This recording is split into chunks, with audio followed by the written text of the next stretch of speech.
Witchy Woo! Hello and welcome back to another episode of Witchy Woo with me, your host, Kylie Anna. And today we're going to be talking about something which I am so passionate about, and that is awakening the witch within. So today we are diving into one of these gorgeous topics. You know that I am a witch and that I love all things witchy, but we'll explore today what being a witch really means and how to recognize that spiritual calling within you and the practical steps that you can take to really help you connect with your own magic and awaken your own inner power.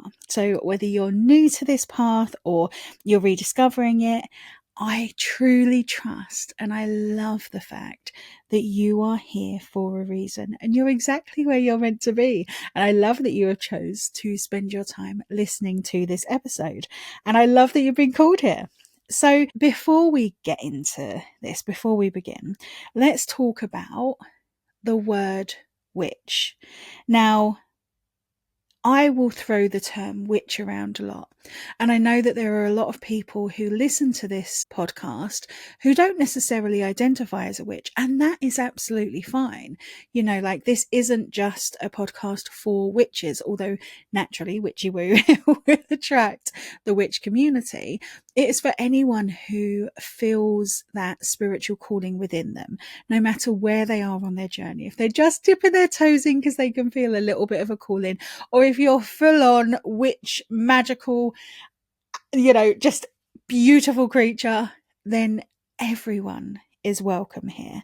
But I do think that the word witch has, for too long actually, carried the stigma and the fear and the misunderstanding for centuries of what it actually means. And I can't tell you how empowering and how beautiful I believe it is that there are so many of us now that are reclaiming that word and reclaiming it as a symbol of empowerment and a symbol of wisdom and spiritual freedom. The tagline of this podcast is to sod the shoulds and embrace spiritual freedom. And I think that reclaiming the word witch is exactly what that does. So being a witch doesn't mean that you have to conform to this particular stereotype or to practice in a particular way or a particular tradition. I actually think it means the opposite of that. It means stepping into your power, and you may like to honor the cycles of nature, or you may like to live in alignment with your highest truth. And for me, a witch is a healer and a guide and a creator and a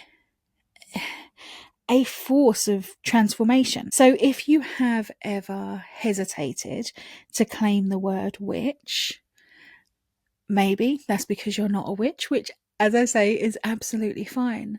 But maybe it is because of the stereotypes associated with the word witch. So I kind of want this podcast episode to be not that you need it, but the external permission to reclaim that word, because it is whatever it means to you. It is not one particular thing. A witch isn't one particular thing, just like a woman isn't one particular thing. We're all beautifully unique and we do things in our own way. And that's why I love the Witchy Woo community so much, because there's so many different practices and tools and like rituals and ways that people connect with their magic.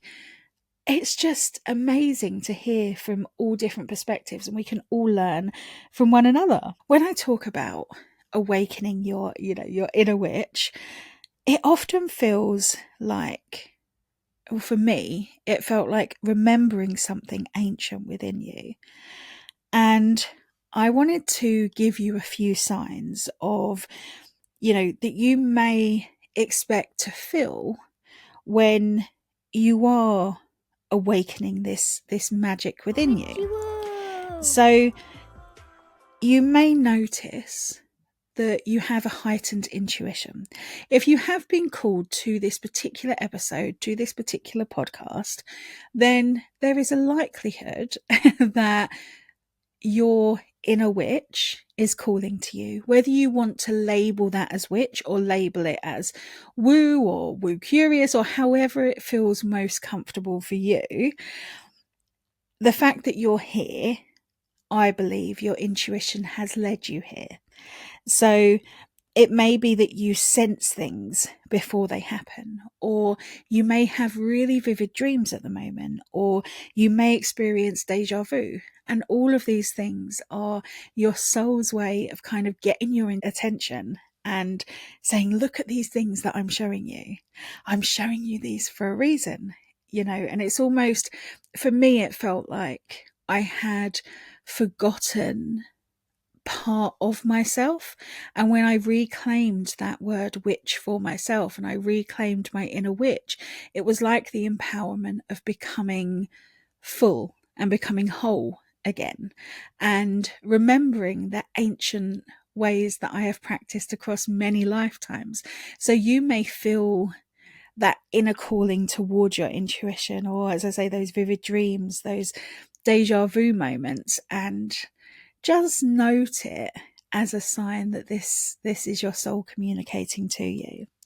You may feel a really deep connection with nature at the moment. So when you're out in nature, does it make you feel kind of spiritually recharged? It could be by the moon, it could be by the ocean, it could be by a forest, or even just like a simple walk in the park. Does being outside in nature recharge you? And if so, it may be your inner nature witch calling to you. Do you have an interest in like mystical tools?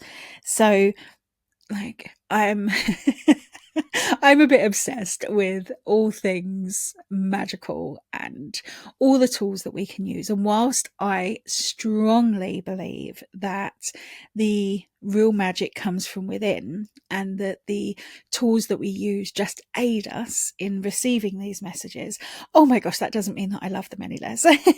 So things like tarot and oracle cards, crystals, herbs, perhaps astrology, and perhaps you don't even know why you feel called to it. Like if you're going past a witchy shop or a crystal shop, do you feel like, oh my gosh, I love it, I want to go in there?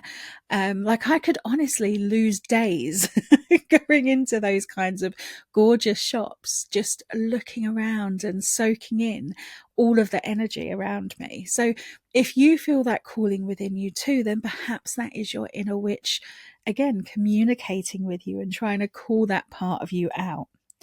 And things like your emotional sensitivity. So if you experience really intense emotions and have a real deep sense of empathy towards others, often the term witch can conjure in our minds this image of an old hag who's evil and eats children and all of these negative things, because of how the term witch is portrayed in the media, is portrayed by, the establishments in society, stemming right the way back to obviously the times of the witch trials, where anyone who was a little bit different was seen as a witch, labelled as a witch, and that was always the most negative term that you could be labelled as. But actually, often within our witchy magic, you will be the most empathic of souls, and you'll be really sensitive to the energies of other people. Just walking in a room will make you, you will know how people are feeling, even if they do that thing that us humans tend to do, where we put on that brave smile and we tell the world, no, I'm absolutely fine. How are you? You can feel when under the surface, actually, all isn't as it appears on the surface, because you are connecting with their energy. That also is a sign of your witchy intuition coming through. You may find that you are craving that spiritual practice. So you may feel a longing for something more meaningful, more magical, more spiritually fulfilling.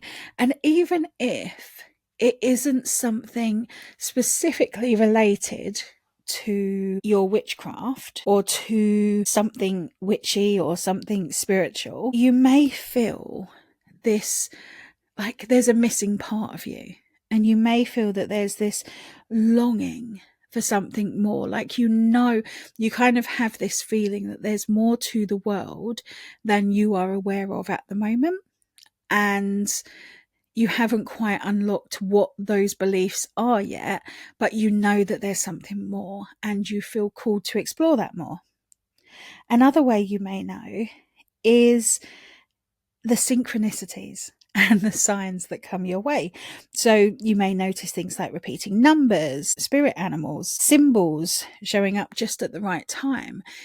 Anything where you stop and you think, I think that's a sign. Or even if you don't recognize it as a sign, if you always look at the clock at 11:11 or 22:22 or 2:22, or, any recurring number, if you look at the clock at that time all the time, if you wake up at a certain time every time, then just notice those kind of correspondences and those repeating numbers and ask yourself, what is the message behind this?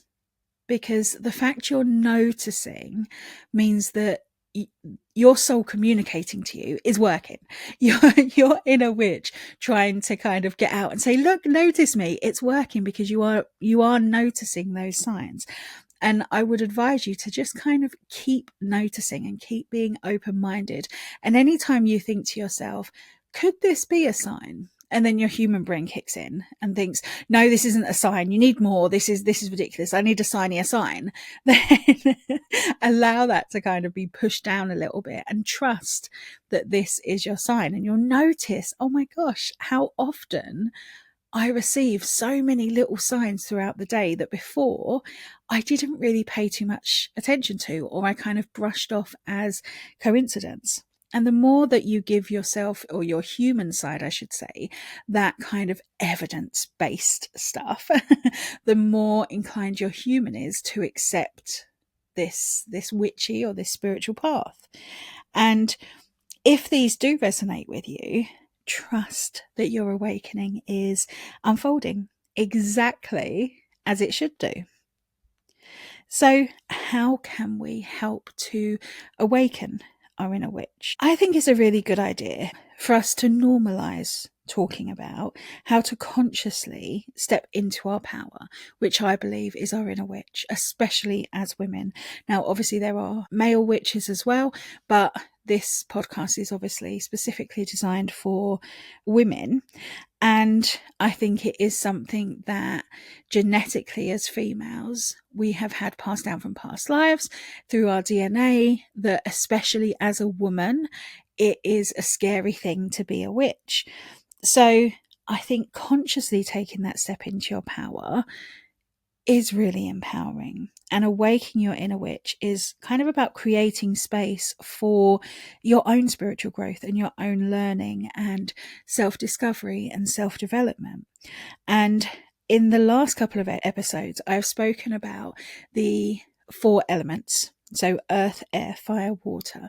And firstly, I would say they are a really good place to start. If you are starting out on your witch journey, or you are feeling a calling from a witchy perspective, then I would recommend checking out the last 2 episodes where I have spoken about the elements, and then there's a guided meditation to help you connect with the elements. Each of the elements have a corresponding energy. So earth will help you feel stable and protected. Air will help bring clarity. Fire will help transform you and help you connect with that creativity, and water will help you heal and help you connect with your intuition. So working in balance with all 4 of those elements can help you call all areas of your life into balance. Another way that I think kind of gets skipped over quite a lot is to build a daily spiritual practice. So as with anything, like, it becomes like muscle memory, if you go to a gym, you can't expect on the first time of doing press ups, for instance, you can't expect that you are going to be amazing. You need to keep practicing it. And I think your spiritual practice is no different to that. So whilst everyone has the ability to be able to connect spiritually, the more that you practice it, the more in tune you will feel with your own energy. And that means the more in tune you will be with the universe, with your spirit team, with spirit in general. And so having that daily ritual will help you. You know, our human likes to have a ritual. It likes to segment in our minds, okay, this is where I'm going to connect with my witch. This is where I'm going to go and work, you know. So we like to have these different elements of our lives. So things like creating a space for yourself within your home that you can go to and you can pull cards, or you can light a candle or some incense, or you can do a meditation, or you could do some yoga. However you feel called to spend that time, make a special space for it in your home if you can, even if obviously that space can be used for other things as well. I don't just mean a designated space for this, although that would be amazing. It can be any space, but that is the space that you go to when you want to practice these things. And you will get used to then when you're in that area in future, that will bring back the feelings that you get when you are practicing your spiritual development. So even if you're not actually sitting down to do a meditation, just being in that space will help to open you up to receive the messages and to empower that inner witch within you. And another way is to really trust our intuition, which trusting your intuition, I think, spiritually speaking, is probably one of the hardest things to do, and probably the thing that I come up against the most when working with my clients. And obviously I've experienced this myself as well.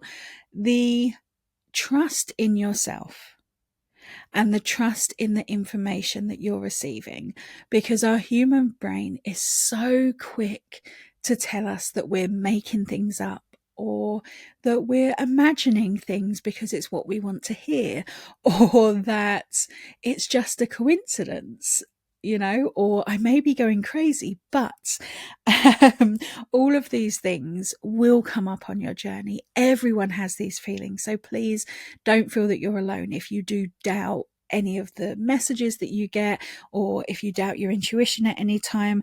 But the more that you do listen to your intuition and you say to yourself, actually, today I'm going to trust myself. I'm going to choose, because it is a choice. I'm going to choose to trust myself. I'm not going to keep doubting myself. I am going to trust the information that I've just received. So, for instance, if you ask your spirit guides to send you a particular sign, let's say an animal of some kind, and you then see that animal or a picture of that animal, or someone says the word that is that animal, or you know, you see an ad on telly and that animal's in it, or you're scrolling on social media and there's an AI image of that animal, all of these things, that is part of your sign. But again, our human brain may be like, oh, is that really a sign though? Is it a strong enough sign? I just ask for another one, just in case, just to clarify. And then we get into that vicious cycle of, okay, what when the next one comes? Do we ask for another one because that's not signy enough? So just trust. If you ask for a sign and you receive a sign, say to yourself, you know, thank you. Or say to your spirit team, thank you for my sign. I'm going to take that and I'm going to know that it has been sent by you. Now, I have spoken about creating a sacred space already, but this is a really good way to help develop your spiritual practices and to help reclaim that inner witch.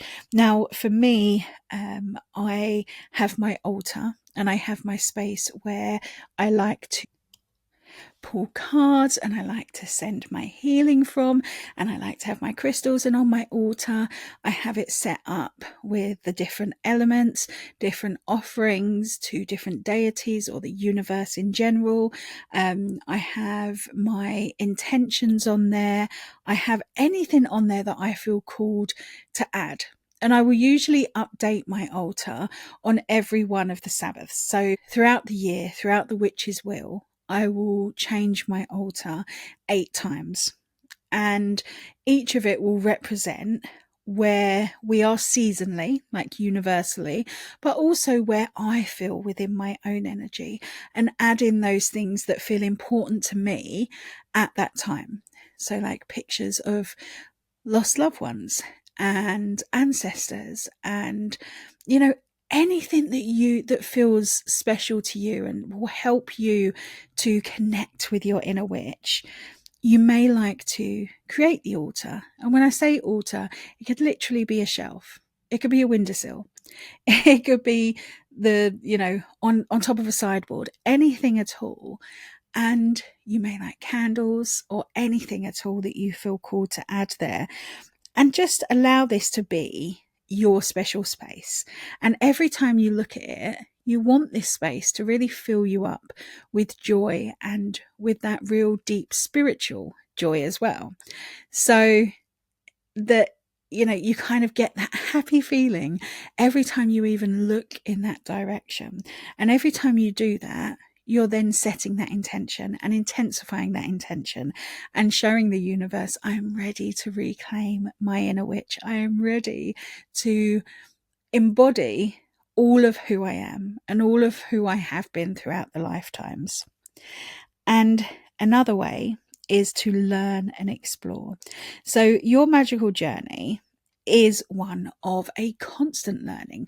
All of our magical journeys are the same, as I think I've already said in this episode, but we are never the finished article.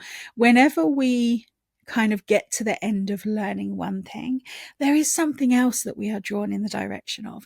And that pattern will just keep repeating forever because there is so much that we could learn, so much gorgeousness that surrounds us that we couldn't possibly soak in everything in one lifetime.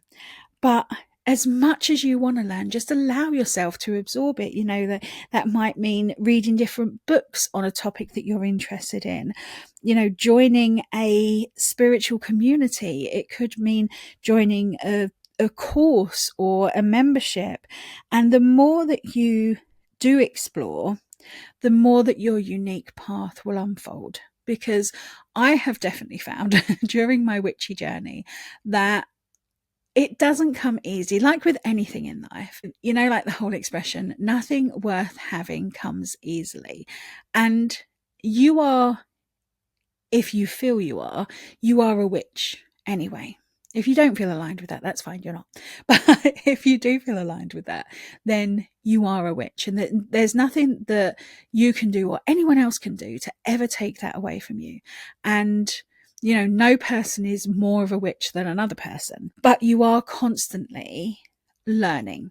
And the more that you do learn, the more that you will feel more and more and more aligned within.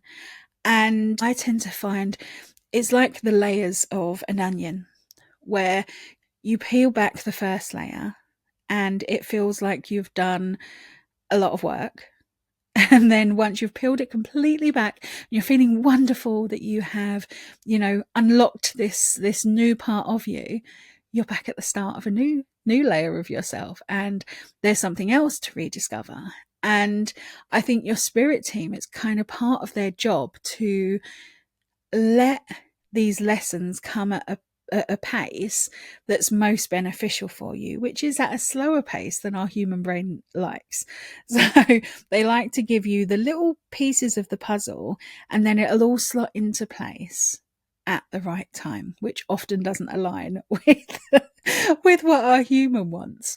But it's a beautiful journey. And it is one that's ever evolving, and it is one that will never be stagnant, because there will always be more to learn. So I thought on your awakening your inner witch journey, it might be nice to perform an awakening ritual to help you to reclaim your power.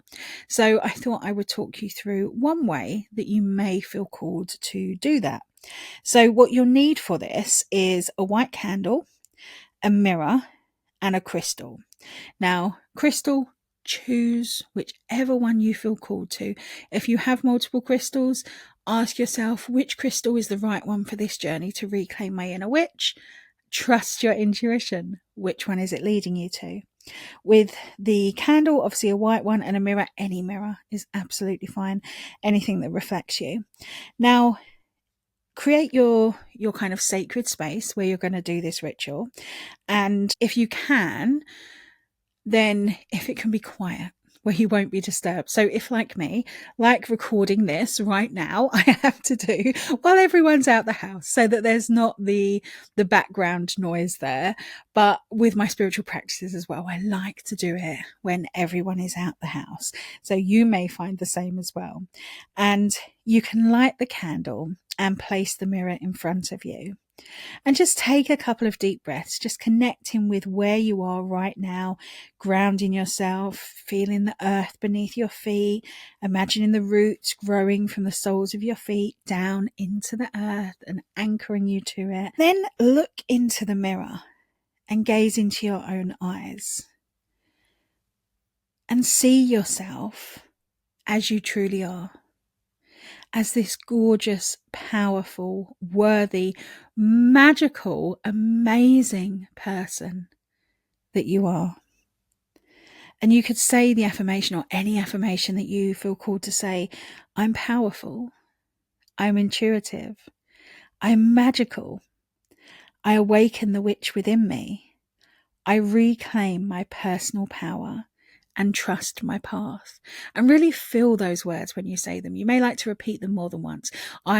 What part of my own personal witches stuff is I do everything in threes. So I personally would repeat that affirmation 3 times and just really feel into the words, feel every single word as you're saying it. So it's not only your throat chakra that is being activated, it's the whole of your energy that's being brought into this. And with every piece of intention, you are reclaiming that inner witch within you.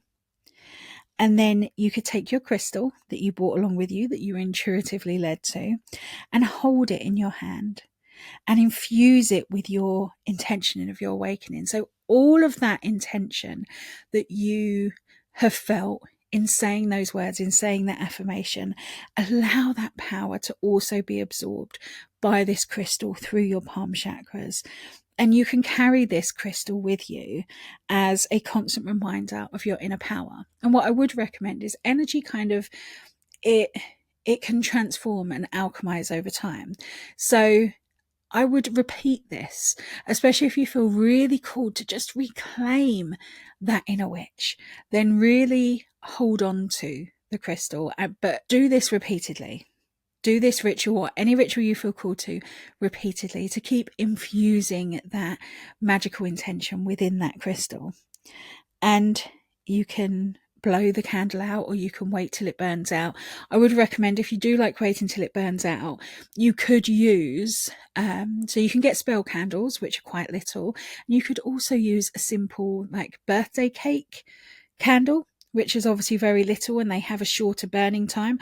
Like if you're anything like me, because I personally like the candle to go out naturally. I don't like blowing it out because it almost feels like I'm extinguishing my magic before it has reached its full potential. Now, you may feel completely differently. I know some witches feel as though their breath, blowing the flame out, is that symbolism of it is done now. So whatever way personally feels right for you, do that. But if you are waiting for the candle to burn out, I would recommend using a smaller candle. I learnt that the hard way in the beginning. So it's one thing to kind of awaken our inner witch, but it's another thing to really incorporate your inner witch and integrate your inner witch into your daily habits. Because being a witch isn't one separate part of yourself.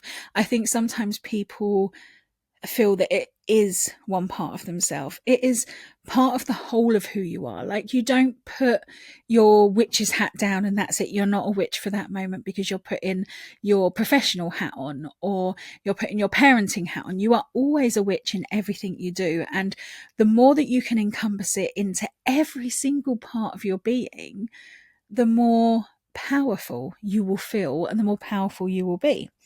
So, things like doing a daily tarot pull or daily oracle pull and just connecting with the energy of where you are at the moment and bringing forward a message from your higher self, from your spirit team.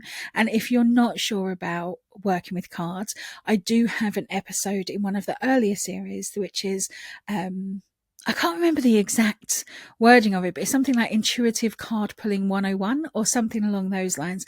And it goes through in detail about connecting with cards.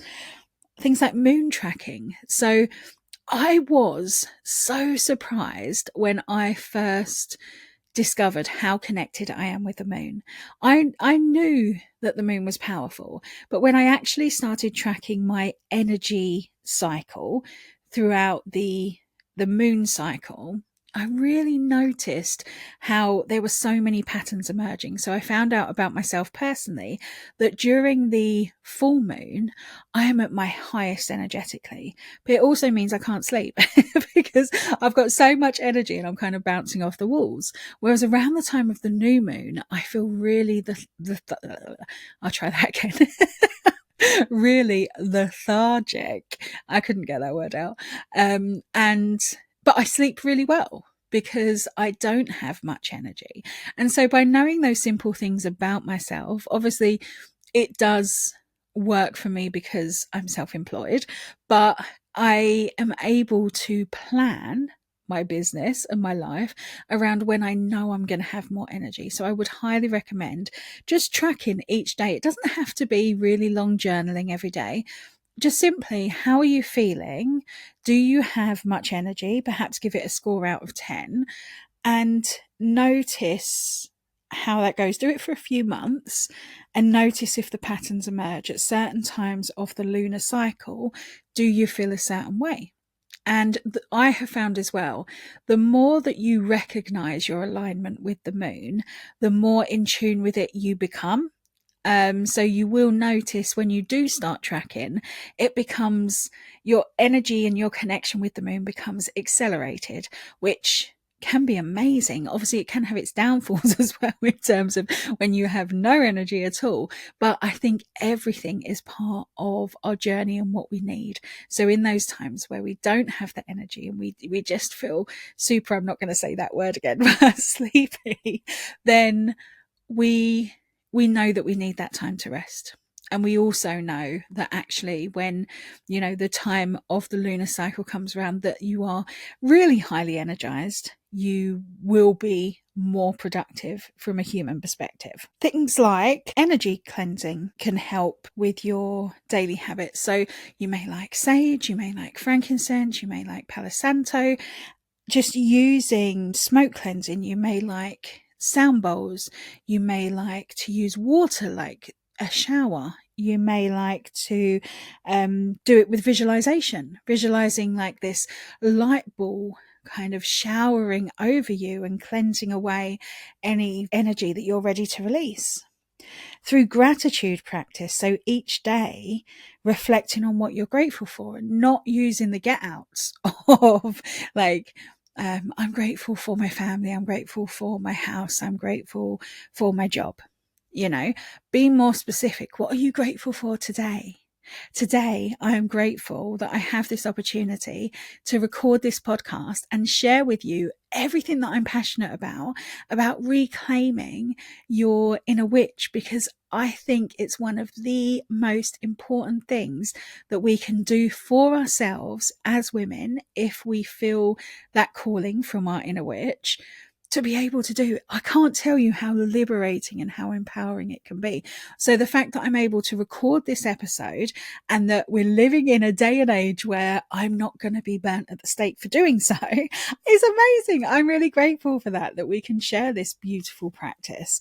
So really think about those things that today you're specifically grateful for.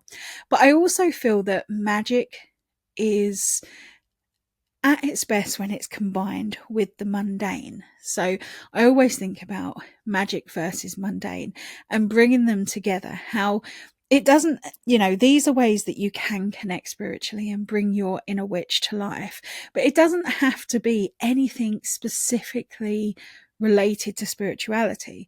So when I'm drinking a cup of tea, for instance, as I'm pouring the water into the tea, I'll have an intention of what that water's going to do.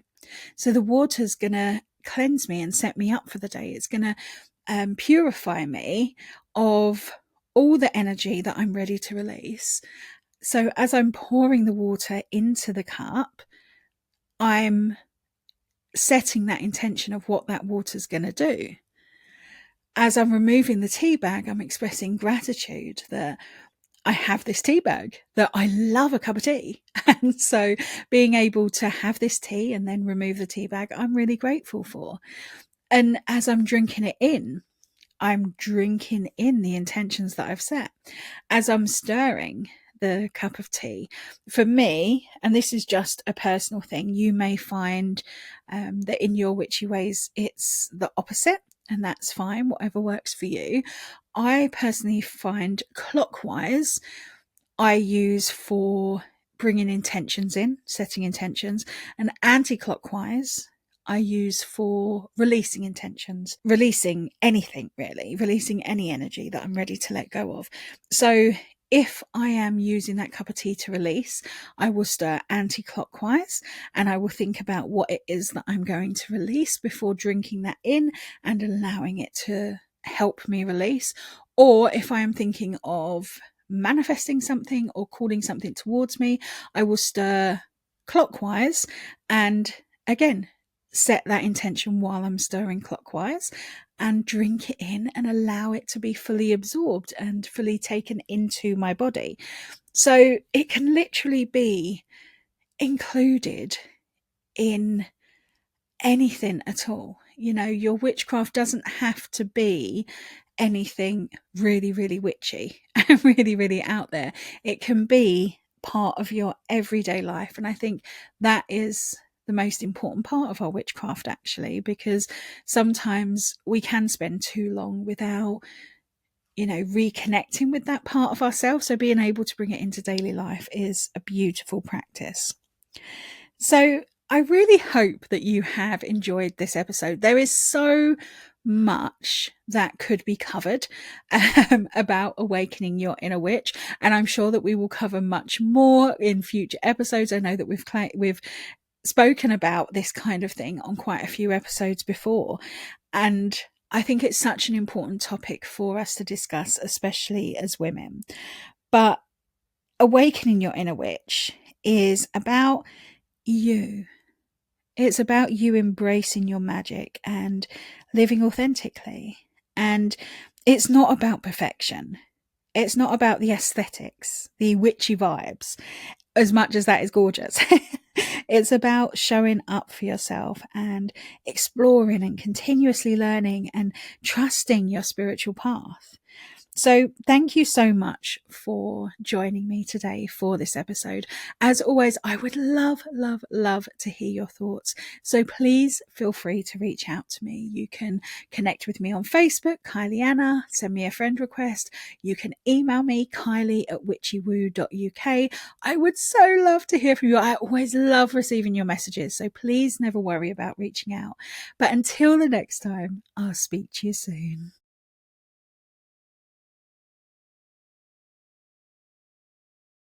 Witchy woo!